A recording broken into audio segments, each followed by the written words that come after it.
Hi friends, welcome to my channel RMB Chaitra. Friends, మా ఛానల్ని subscribe చేసుకోండి, లైక్ చేయండి, షేర్ చేయండి అని కమెంట్ కూడా చేయండి. ఫ్రెండ్స్, చాలా రోజుల తర్వాత లాంగ్ వీడియో పెడుతున్నాను. ఫ్రెండ్స్, మా ఛానల్ని సబ్స్క్రైబ్ చేయడం మాత్రం మర్చిపోకండి. ఫ్రెండ్స్, మేము ఒక సరికొత్త రెసిపీతో మా ఛానల్లో ఎప్పుడూ పెట్టలేదన్నమాట ఈ రెసిపీ, అందుకనే చేస్తున్నాము. మీరు కూడా చూడండి. ఏంటంటే ఈ స్వీట్ కార్న్ అనమాట కొనుక్కొచ్చాము. అయితే ఇవన్నీ తోలు అయితే ఇలా ఈ విధంగా అయితే వీడియోలో చూపించిన విధంగా తీస్తున్నాం అనమాట. పైనంతా అదంతా తీసేసి మనము రెసిపీ అయితే స్టార్ట్ చేయాలి. చూడండి ఫ్రెండ్స్, బయట చూడడానికి ఎంత మంచిగా ఉందో ఈ స్వీట్ కార్న్ అనేది. లోపలంతా సగం సగమే ఉన్నాయి, విత్తనాలు కూడా చాలా చిన్న చిన్నగా ఉన్నాయి. ఇదిగోండి, మేము ఇలా చేసేసి విత్తనాలన్నీ ఒకటి మొత్తం తీసేసుకొని వేరు చేసుకోవాలన్నమాట. కాండం నుంచి విత్తనాలని వేరు చేస్తున్నాము.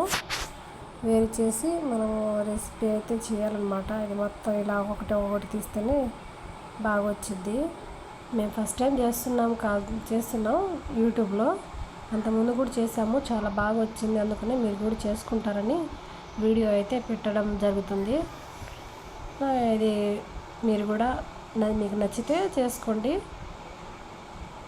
వీడియో ఎండ్ వరకు చూడండి. ఫ్రెండ్స్, ఇందాక ఈ మొక్కజొన్న కన్నుని మధ్యలో కట్ చేసి చేస్తేనేమో మంచిగా స్పీడ్గా రావట్లేదని అడ్డంగా నిలువుగా అలా చాకుతో కట్ చేసామన్నమాట. అప్పుడైతే చక్కగా వస్తుంది. చూడండి, లేయర్గా ఇలా అయితే ఈజీగా అయిపోయింది అనమాట. ఇందాక తీసిందేమో కొంచెం టైం పట్టిద్ది, ఇలా అయితే కొంచెం స్పీడ్గా అవుతుందని మొత్తం ఇలా కట్ చేసాము. మొత్తం సగంలో నిలువుగా కట్ చేసాము.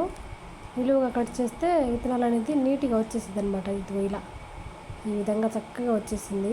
అది మీకు చూపించడానికి చేసాను అనమాట. ఈ విధంగా అయితే తీసాము. చాలా బాగా చక్కగా స్పీడ్గా వచ్చేసింది. కొన్ని అయితేనేమో సగమే ఉన్నాయి, సగమే విత్తనాలు ఉన్నాయి. కొన్నిటికేమో బాగానే వచ్చింది. ఇప్పుడు చూడండి, ఇందులో కారం కలిపాము. కారం కొద్దిగా మనకు టేస్ట్కి తగ్గ వేసుకోవాలి అనమాట. మనం కారం ఎంత అయితే తింటామో అంతవరకే వేసుకోవాలి. ఇదేమో పసుపు అనమాట.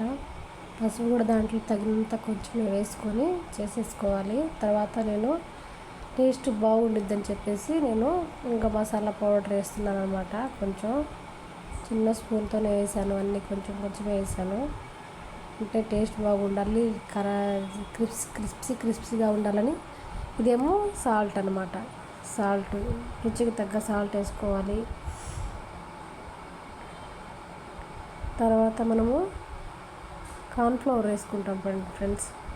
కార్న్ఫ్లవర్ పౌడరు అది కూడా కొంచెం 4-5 స్పూన్లు వేసాను. అది బైండింగ్ మెటీరియల్ లాగా పనిచేసిద్ది కదా, డైరెక్ట్గా ఇలా వేస్తే బాగోదు కదా అని కార్న్ఫ్లవర్ వేసాము. కార్న్ఫ్లవర్ని ఇవన్నీ ఇలా లైట్గా కలిపేసి తర్వాత మనము శనగపిండి కూడా వేసాను. బైండింగ్ మెటీరియల్ లాగా పకోడీ లాగా రావాలని క్రిస్పీగా వేసాను అనమాట. చూడండి ఫ్రెండ్స్, ఇది పిల్లలకి సాయంత్రం స్నాక్స్ స్కూల్ నుంచి వచ్చాక వాళ్ళకి పెట్టుకోవచ్చు, మంచిగా తింటారు. అందుకని చేశాను. వాటర్ కూడా ఎక్కువ యాడ్ చేయకుండా కొంచెం యాడ్ చేసి కలుపుకుంటే ఆటోమేటిక్గా సెట్ అయిపోయింది మొత్తం. ఈ విధంగా అయితే మనం చేసుకోవాలన్నమాట. ఇప్పుడు మనం బాండీలో ఆయిల్ వేసుకొని హీట్ అయ్యాక మనము టేస్ట్ చెక్ చేసుకోవాలి. కొంచెం ఈ ఆయిల్ హీట్ ఎక్కిందా లేదా చూసుకొని మనం వేసేసుకోవాలన్నమాట.